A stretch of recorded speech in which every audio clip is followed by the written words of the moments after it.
Welcome to a special edition of Usualmike Television Toy Showcase channel. Today we're going to cover day 2 of Celebration because there was no extra reveals that we haven't revealed in the day 1 video, which you can check out. This is a special interview that I had to dig through the internets to find from Star Wars Action News. I'll put their name on the screen. They did an interview with Patrick Schnider and Sam Smith. This is the interview. Some of you may have seen it. You younger fellows who probably don't have the Twitter won't get to see this. It was very hard to get this video. They recorded it on Periscope live, so it's not like an easy just take it off the internet that easily. So here it is, interview with Hasbro, all about the action figures. My name is Patrick Schnider. I'm the Senior Brand Manager on our fan business.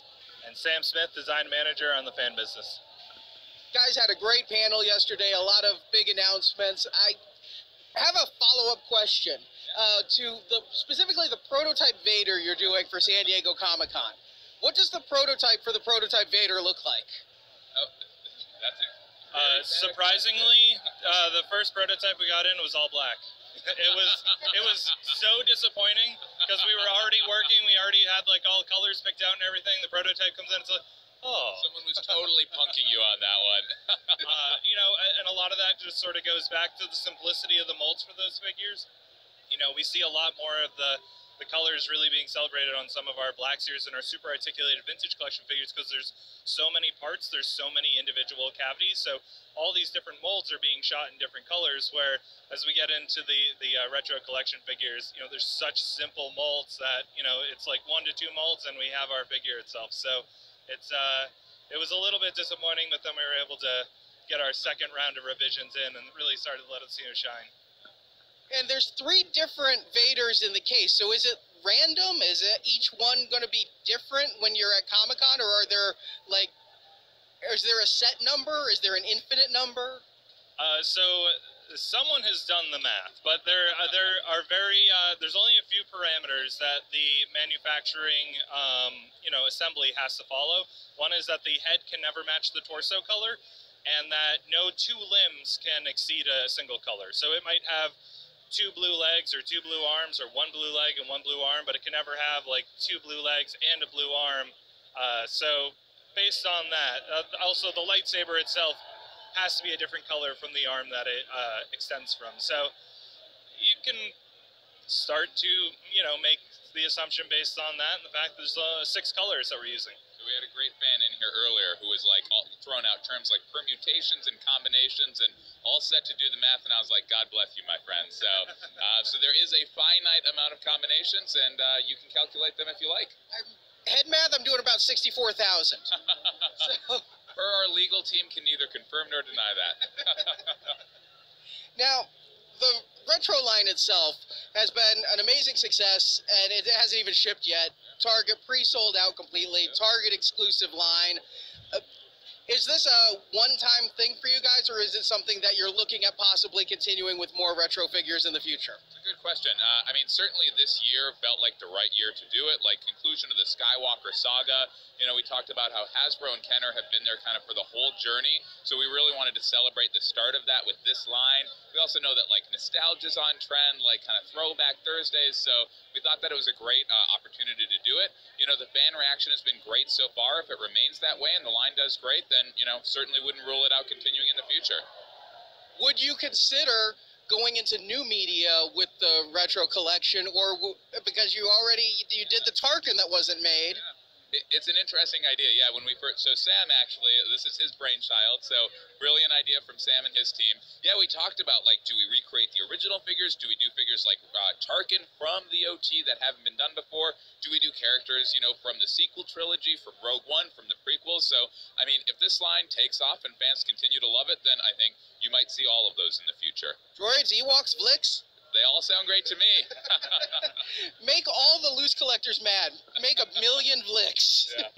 Now, on the retro line, seeing them here packaged, that giant red sticker, it's just a sticker, right? It's not actually printed on the card? That is correct, just a sticker, yep. So we tried to thread the needle with this line, right? We wanted to make the figures available, but we didn't want to kind of upset people who had the originals. So we modified the packaging slightly. All the figures are date coded, so shouldn't undermine the value of the originals, and also kind of celebrating again that it's a new line throwing back to the old line. And those are 5 POA figures. You've got a couple other 5 POA lines that are in stores now, the Galaxy of Adventures line and the Resistance line. There was no talk about either of those in the panel yesterday. Are those still moving forward? Yeah, so we don't have anything that we can share at this time. Again, we don't have, we have a lot of product coming out this fall, but none that we can really talk about in addition right now. There's certainly, you know, lines that we want to continue on. You know, we have plenty of Star Wars entertainment to really be able to support these, and ultimately, you know, all of our scales are going to be heavily supported in the fall. All will be revealed on Triple Force Friday.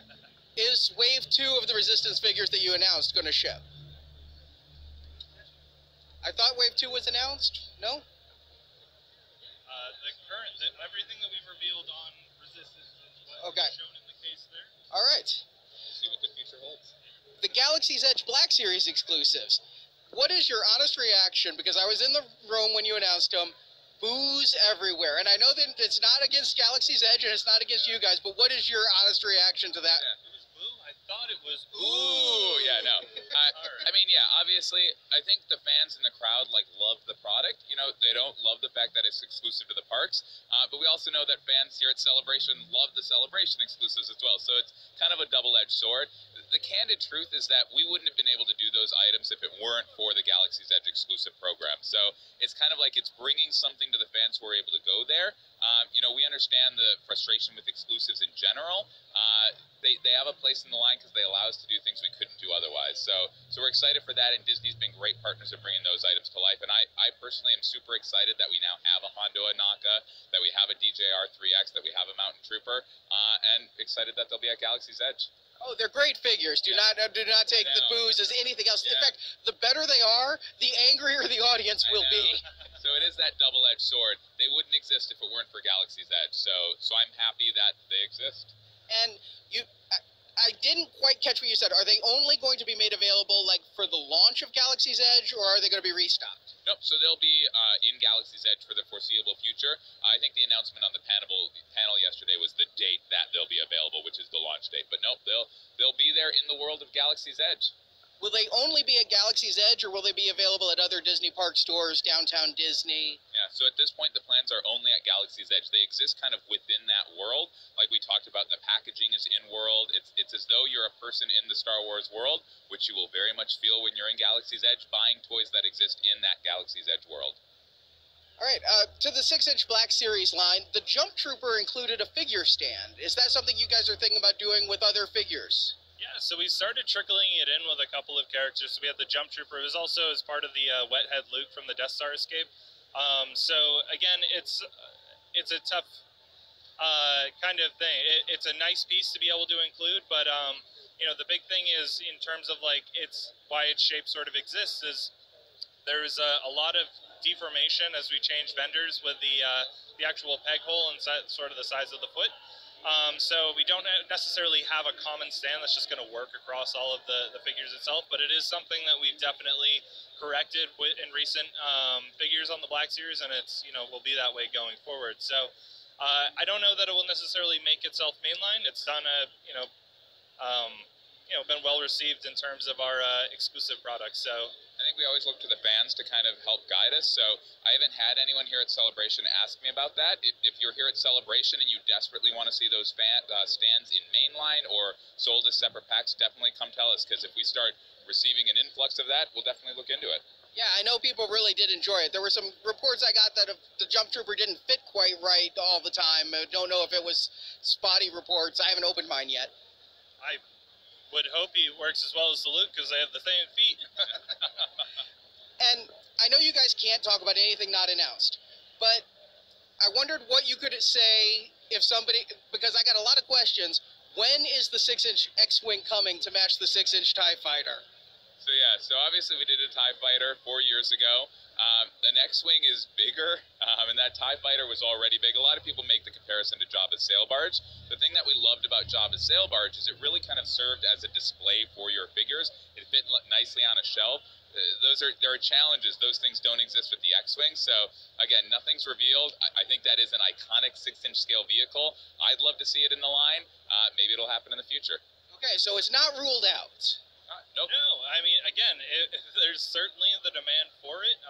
I think it's certainly something that could be feasible for the line. The big problem that it has, Patrick mentioned, like the sail barge, which is 4 feet long, has a depth of only about 14 inches, so it nests beautifully on a shelf.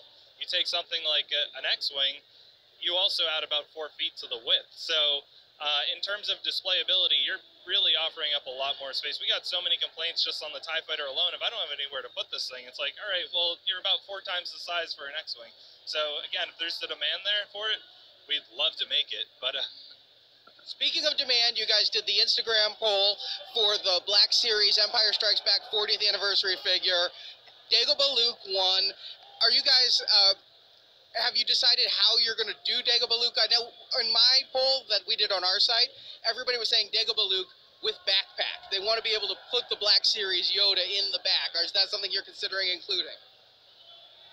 ooh, can I? So the Dagobah Luke won the fan vote. We're doing Dagobah Luke with no Yoda, no backpack. But we certainly had fans say, hey, it would be really great to get kind of a different Yoda that fits in the backpack. It's a great idea. Maybe something we'll look at in the future, but I wouldn't rule it out. All right. Well, guys, thank you very much for your time. It's always a great trip talking to you, and I'll see you at San Diego. Thank you so much. Not you. I hope you enjoyed. That's something a little bit different. It has been a little bit hectic. If you do daily videos to YouTube, it can be a really taxing thing for you to do. I've had a fair few videos up the last few days. Tomorrow I film the winner of the giveaway. Back here somewhere. Oh, behind Palps. Bop, ba, da, bop. That will be exciting. I hope you've watched that video and left a comment and a like. Awesome stuff. I'd like to thank my affiliates, Mighty Heroes, for all your Star Wars needs, Marvel, DC, and TV and movie, as well as Aussie Sci-Fi Collectibles for all those hard to find Star Wars action figures. Check them out now, link in the description down below. My merch is up on the screen. Usualmike says hit tap slap. Leaked and Usualmike television t-shirts, link down in the description below. If you'd like to follow me on Twitter, I'm on Twitter at Usualmike30 or on Instagram at Usualmike television. If you haven't done so already, hit subscribe, tap the little bell for notifications, slap a like if you've enjoyed it, and I will see you guys next time. All the best.